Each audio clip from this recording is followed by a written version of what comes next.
Hello, Morongo Basin, and listeners around the world online at Z107.7FM.com.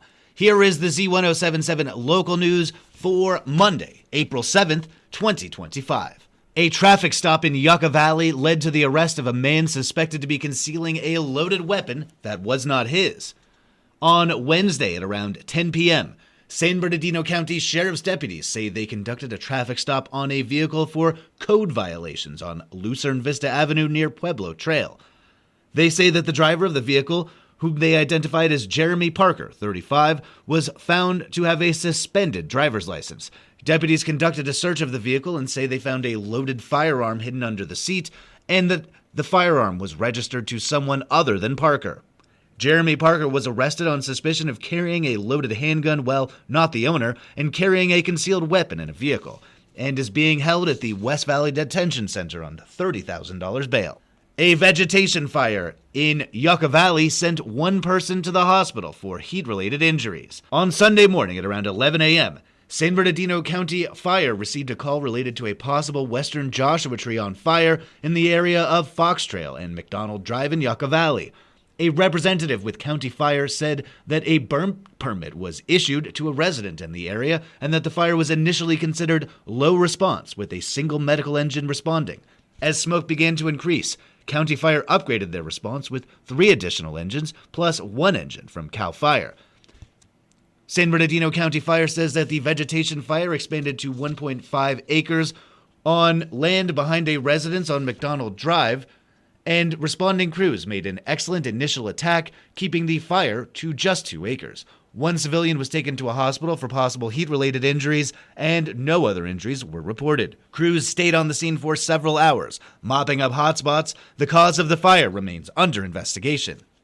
Starting today and running until Thursday, the busy west entrance to Joshua Tree National Park will be closed for construction. Online news editor Robert Hayden has more.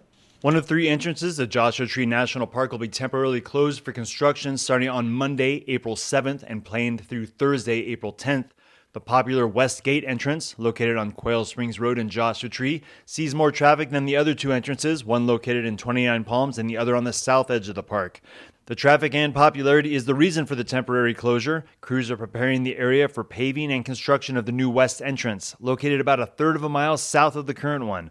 According to an email newsletter from Superintendent Jane Rogers, construction crews will be cutting into the current road to run utilities through the new entrance area as well as adjusting the grade of the road.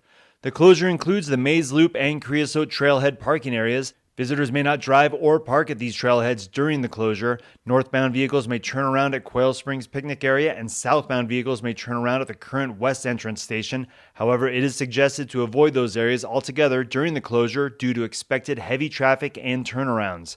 In 2023, over 500,000 cars passed through the west entrance, which can see backup stretching for miles down Quail Springs Road during the busy season. The new entrance station will have 2 inbound lanes and 1 outbound lane, with a bypass in each direction, and instead of 1 entrance booth, there'll be 4. Superintendent Rogers says that the project is funded by fee revenue through the Federal Lands Recreation Enhancement Act.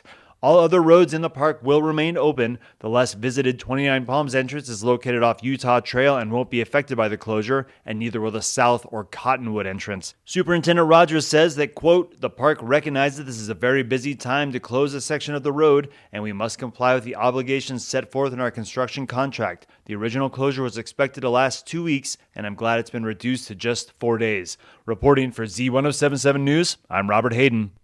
The city of 29 Palms conducted an intensive 2-day strategic planning workshop on Friday and Saturday, starting with a preliminary list of priorities. A Friday evening session at City Hall focused on outlining the various departments in the city and how they serve the residents. The Saturday session, called a goal-setting workshop, saw about 30 residents show up at Freedom Plaza Community Center. The workshop started with an outside facilitator explaining how the process would work, and the city manager, Dr. Stone James, reviewing the accomplishments and challenges of priorities set in a similar process 2 years ago.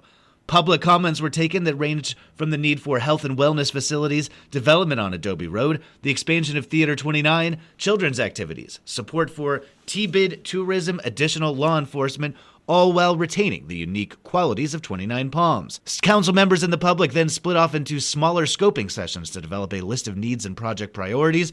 The overwhelming need was identified by both elected officials and concerned citizens was an expansion of city revenues. The possibility of a raise in sales or TOT taxes was given serious consideration.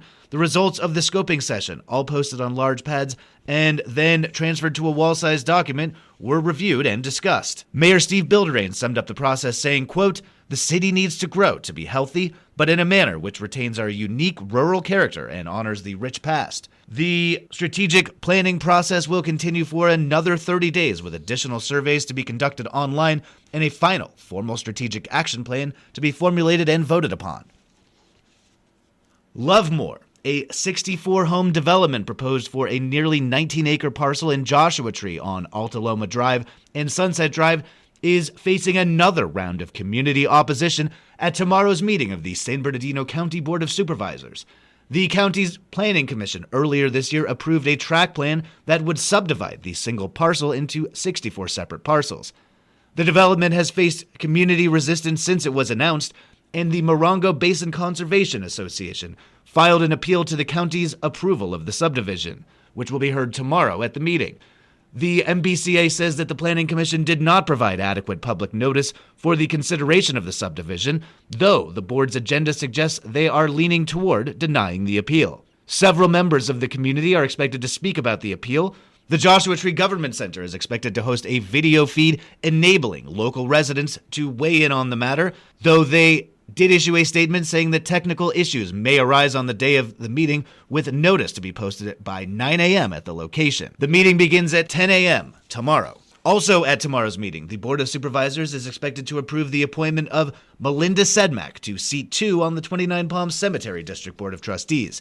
If appointed, Sedmak will serve the remainder of a full 4-year term ending in January 2028.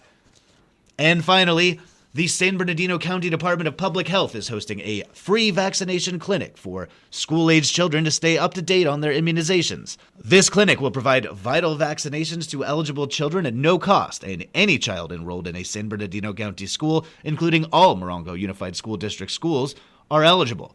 The first vaccine event is Wednesday at the Joshua Tree Community Center as part of the Community Resource Fair.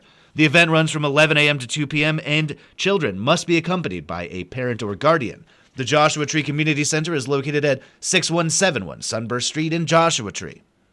That's our local news. Hear local news 7 times a day, 7 days a week at 7, 8, 9, noon, 4, 5, and 6.